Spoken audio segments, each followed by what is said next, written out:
ಹಾವೇರಿಯಲ್ಲಿ ನಿರಂತರವಾಗಿ ಮಳೆ ಸುರಿತಾ ಇದ್ದು ಅಪಾಯದ ಮಟ್ಟ ಮೀರಿ ವರದಾ ನದಿ ಹರಿತಾ ಇದೆ. ಹಾನಗಲ್ ತಾಲೂಕಿನಲ್ಲಿ ಹಲವು ಸೇತುವೆ ಮುಳುಗಡೆಯಾಗಿದ್ದು ಬಾಳಂಬೀಡ ಅರಿಳಕಮಾಪುರ ಸೇತುವೆ ಮುಳುಗಡೆಯಾಗಿದೆ.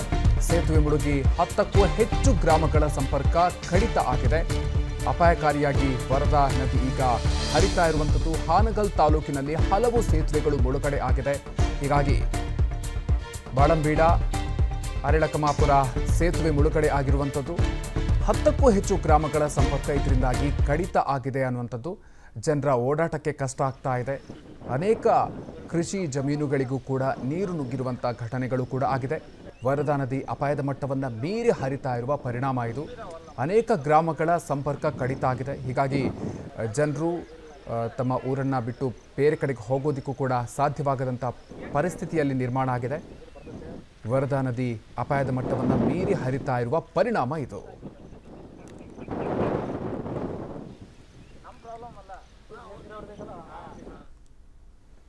ಹಾವೇರಿ ಜಿಲ್ಲೆಯಲ್ಲಿ ಮಳೆ ಅಬ್ಬರ ಮುಂದುವರೆದಿದೆ. ಕುಮದ್ವತಿ ನದಿಯಲ್ಲಿ ನೀರಿನ ಹರಿವು ಹೆಚ್ಚಳವಾದ ಹಿನ್ನೆಲೆಯಲ್ಲಿ ನದಿಯ ಅಬ್ಬರಕ್ಕೆ ಲಿಂಗದಹಳ್ಳಿ ಗ್ರಾಮದ ಸೇತುವೆ ಮುಳುಗಡೆ ಆಗಿದೆ.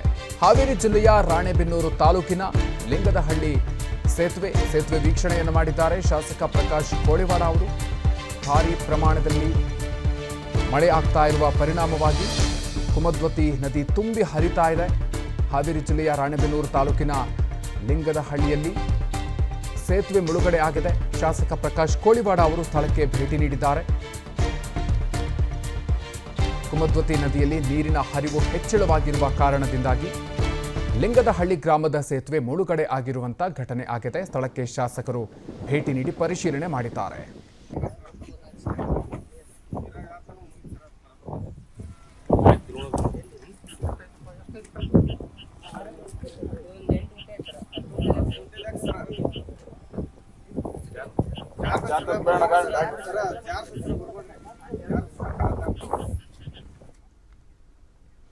ಹಾವೇರಿಯಲ್ಲಿ ಮಳೆಗೆ ಅಪಾರ ಪ್ರಮಾಣದ ಬೆಳೆ ನಾಶ ಆಗಿದೆ. ವರದಾ ನದಿಯಲ್ಲಿ ನೀರಿನ ಹರಿವು ಹೆಚ್ಚಾದ ಹಿನ್ನೆಲೆಯಲ್ಲಿ ನಿರಂತರ ಮಳೆಗೆ ಜಮೀನಿಗೆ ವರದಾ ನದಿ ನೀರು ನುಗ್ಗಿದೆ.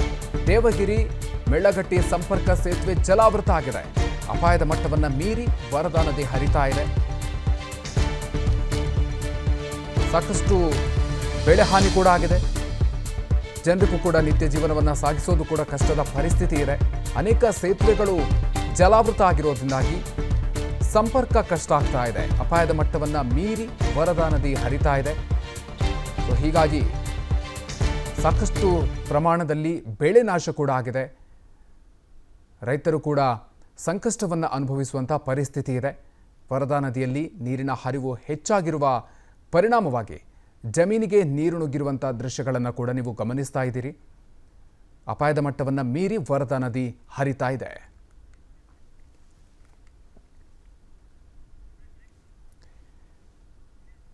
ಬನ್ನಿ, ಯಾವ ಪ್ರಮಾಣದಲ್ಲಿ ವರದಾ ನದಿಯ ನೀರು ಆ ಒಂದು ಕೃಷಿ ಜಮೀನುಗಳಿಗೆ ನುಗ್ಗಿದೆ ಅನ್ನೋದ್ರ ಬಗ್ಗೆ ನಮ್ಮ ಪ್ರತಿನಿಧಿ ಸುರೇಶ್ ನಾಯ್ಕ್ ಪ್ರತ್ಯಕ್ಷ ವರದಿಯನ್ನು ನೀಡಿದ್ದಾರೆ. ಬನ್ನಿ ನೋಡ್ಕೊಂಡು ಬರೋಣ. ಜಿಲ್ಲೆಯಲ್ಲಿ ವರುಣನ ಆರ್ಭಟ ಹೆಚ್ಚಾಗಿರುವಂಥದ್ದು. ಕಳೆದ ಒಂದು ವಾರದಿಂದ ನಿರಂತರವಾಗಿ ಸುರಿತಾ ಇರುವಂತಹ ಮಳೆಯಿಂದಾಗಿ ಜಿಲ್ಲೆಯ ವರದಾ ನದಿ ಹಾಗೂ ಕುಮದ್ವತಿ ಹಾಗೂ ತುಂಗಭದ್ರಾ ನದಿಯಲ್ಲಿ ನೀರಿನ ಹರಿವು ಹೆಚ್ಚಾಗಿದೆ. ಇದೀಗ ವರದಾ ನದಿಯಲ್ಲಿ ನೀರು ಅಪಾರ ಪ್ರಮಾಣದ ಹರಿದು ಬರ್ತಾ ಇರುವ ಹಿನ್ನೆಲೆಯಲ್ಲಿ ನದಿಯ ಅಕ್ಕಪಕ್ಕದಲ್ಲಿದ್ದಂಥ ಹೊಲಗದ್ದೆಗಳಿಗೆ ಸಾಕಷ್ಟು ಪ್ರಮಾಣದಲ್ಲಿ ನೀರು ನುಗ್ತಾ ಇದೆ. ನದಿ ಅಕ್ಕಪಕ್ಕದಲ್ಲಿ ಹೊಲಗದ್ದೆಗಳಲ್ಲಿ ಬೆಳೆಯನ್ನು ಬೆಳೆದಿದ್ರೆ ಎಲ್ಲ ಬೆಳೆ ಕೂಡ ಇದೀಗ ನೀರಿನಲ್ಲಿ ನಿಂತಿರುವಂಥದ್ದು. ಗೋವಿನ ಜೋಳ ಆಗಿರ್ಬೋದು, ಮೆಣಸಿನಕಾಯಿ ಆಗಿರ್ಬೋದು, ಚೆಂಡು ಹೂವು ಆಗಿರ್ಬೋದು, ಈ ಎಲ್ಲ ಬೆಳೆಗಳು ಕೂಡ ಅಂತಂದರೆ ಸಂಪೂರ್ಣವಾಗಿ ವರದಾ ನದಿಯ ನೀರು ನುಗ್ಗಿ ಸಾಕಷ್ಟು ಪ್ರಮಾಣದಲ್ಲಿ ಹಾನಿಯಾಗ್ತಾ ಇರುವಂಥದ್ದು. ಇನ್ನು ತುಂಗಭದ್ರಾ ನದಿಯ ದಡದಲ್ಲೂ ಕೂಡ ಸಾಕಷ್ಟು ಪ್ರಮಾಣದ ನೀರು ಹರಿದು ಬರ್ತಾ ಇರುವ ಹಿನ್ನೆಲೆಯಲ್ಲಿ ತುಂಗಭದ್ರಾ ನದಿಯಿಂದ ನೀರು ಸಾಕಷ್ಟು ಪ್ರಮಾಣದ ಬರ್ತಾ ಇರೋ ಕಾರಣಕ್ಕಾಗಿ ಅಲ್ಲೂ ಕೂಡ ಸಾಕಷ್ಟು ಪ್ರಮಾಣದಲ್ಲಿ ಬೆಳೆ ಹಾನಿಯಾಗಿರುವಂಥದ್ದು. ಇನ್ನು ವರದಾ ನದಿಯ ಅಕ್ಕಪಕ್ಕದಲ್ಲಿ ಅಂತಂದ್ರೆ ದಡಗಳಿದ್ದಂಥ ಬೆಳೆ ಸಂಪೂರ್ಣವಾಗಿ ಹಾಳಾಗ್ತಾ ಇದೆ.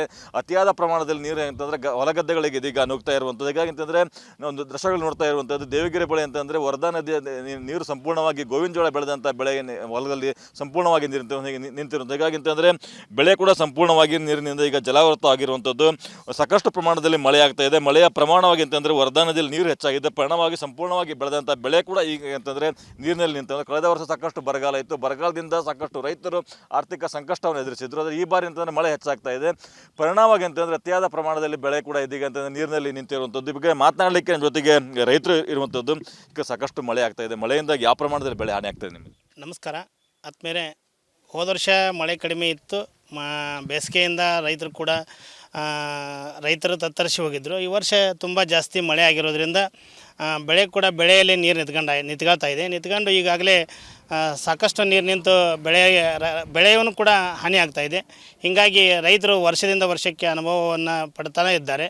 ಅದಕ್ಕಾಗಿ ಈ ನಿಂತಂಥ ಬೆಳೆಗೆ ಏನಾರ ನಮ್ಮಂಥ ರೈತರಿಗೆ ಸರ್ಕಾರ ಏನಾರು ಕೊಟ್ಟು ಒಳ್ಳೆಯದಾಗುತ್ತೆ. ಯಾಕಂದರೆ ನೀರು ಬಂದು ಹೋದ ವರ್ಷ ಈ ವರ್ಷ ನೀರು ಹೆಚ್ಚಿಗೆಯಾಗಿ ಹಾನಿಯಾಗಿದೆ. ಹೋದ ವರ್ಷ ಮಳೆ ಪ್ರಮಾಣ ಕಡಿಮೆಯಾಗಿ ಹಾನಿಯಾಗಿದೆ. ನನ್ನ ಹೆಸರು ವೀರಯ್ಯ ಸಂಕೀನ್ಮಠ ಅಂತೇಳಿ, ಜನಪದ ಕಲಾವಿದರು. ವರ್ಧಾ ನದಿಯಲ್ಲಿ ಕೂಡ ಸಾಕಷ್ಟು ನೀರು ಬರ್ತಾ ಇದೆ, ಬೆಳೆ ಕೂಡ ನೀರಲ್ಲಿ ನಿಂತ್ಕೊಂಡಿದೆ. ಅಧಿಕಾರಿಗಳು ಯಾರು ಬಂದು ಪರಿಹಾರ ಕೊಡುವ ನಿಟ್ಟಿನಲ್ಲಿ ಮಾತಾಡಿದ್ದಾರೆ, ಭೇಟಿ ಕೊಟ್ಟಿದ್ದಾರೆ? ಯಾರು ಬಂದಿಲ್ಲ ಸರ್, ಇಲ್ಲಿ ಯಾರೂ ಬಂದಿಲ್ಲ. ಅಧಿಕಾರಿಗಳು ಯಾರೂ ಬಂದಿಲ್ಲ ಸರ್, ಅಧಿಕಾರಿಗಳು ಯಾರೂ ಬಂದಿಲ್ಲ. ಇಲ್ಲಿವರೆಗೆ ಮಳೆ ಯಾವ ಪರಿಹಾರ ಕೊಟ್ಟಿಲ್ಲ ಸರ್ ರೈತರಿಗೆ. ಅದ್ರ ಸಲುವಾಗಿ ಮಳೆ ಜಾಸ್ತಿ ಆಗೈತೆ, ಪೀಕು ಎಲ್ಲ ಒಣಗಿದೆ, ಜಾಸ್ತಿ ನೀರಲ್ಲಿ ನಿಂತಿದೆ. ಮತ್ತು ಅದ್ರ ಸಲುವಾಗಿ ರೈತರಿಗೆ ಏನಾರ ಪರಿಹಾರ ಸಿಗಬೇಕಂತ ರೈತರಿಂದ ಕೇಳುತ್ತಾ ಇದ್ದೀವಿ. ಮಳೆ ಅತಿಯಾಗಿ ಬೀಳ್ತಾ ಇದೆ. ವರ್ಧಾ ನದಿಯಲ್ಲಿ ಕೂಡ ನೀರಿನ ಹರಿವು ಹೆಚ್ಚಾಗ್ತಾ ಇದೆ. ವರ್ಧಾ ನದಿ ದಡದಲ್ಲಿದ್ದಂಥ ಹೊಲಗದ್ದೆಗಳಿಗೆ ನೀರು ಕೂಡ ನುಗ್ತಾ ಇದೆ. ಅಪಾರ ಪ್ರಮಾಣದ ಬೆಳೆ ಜಲಾವೃತವಾಗಿದೆ. ಆದರೆ ಯಾವುದೇ ಅಧಿಕಾರಿಗಳು ಕೂಡ ಇವರಿಗೂ ಕೂಡ ಸ್ಥಳಕ್ಕೆ ಭೇಟಿ ಕೊಟ್ಟಿಲ್ಲ. ಪರಿಹಾರ ನೀಡುವ ನಿಟ್ಟಿನಲ್ಲಿ ಅಧಿಕಾರಿಗಳು ಮುಂದಾಗ್ತಾ ಇಲ್ಲ ಅನ್ನುವಂಥ ಆಕ್ರೋಶವನ್ನು ರೈತರು ವ್ಯಕ್ತಪಡಿಸ್ತಾ ಇರುವಂಥದ್ದು. ಕ್ಯಾಮರಾಮನ್ ಮಂಜುನಾಥ್ ಜೊತೆ ಸುರೇಶ್ ನಾಯಕ್, ವಿಸ್ತಾರ ನ್ಯೂಸ್, ಹಾವೇರಿ. ಅನುಕ್ಷಣದ ಸುದ್ದಿಗಳಿಗಾಗಿ ವಿಸ್ತಾರ ನ್ಯೂಸ್ ಯೂಟ್ಯೂಬ್ ಚಾನೆಲ್ ಸಬ್ಸ್ಕ್ರೈಬ್ ಮಾಡಿ. ಹೊಸ ಸುದ್ದಿಗಳ ನೋಟಿಫಿಕೇಶನ್ಗಾಗಿ ಬೆಲ್ ಐಕಾನ್ ಕ್ಲಿಕ್ ಮಾಡಿ. ಲೇಟೆಸ್ಟ್ ಅಪ್ಡೇಟ್ಸ್ಗಾಗಿ www.vistaranews.com ವೆಬ್ಸೈಟ್ಗೆ ವಿಸಿಟ್ ಮಾಡಿ. ಅಂಗೈಯಲ್ಲೇ ಜಗತ್ತಿನ ಸುದ್ದಿ ತಿಳಿಯಲು ವಿಸ್ತಾರ ನ್ಯೂಸ್ ಕನ್ನಡ ಆಪ್ ಡೌನ್ಲೋಡ್ ಮಾಡಿ.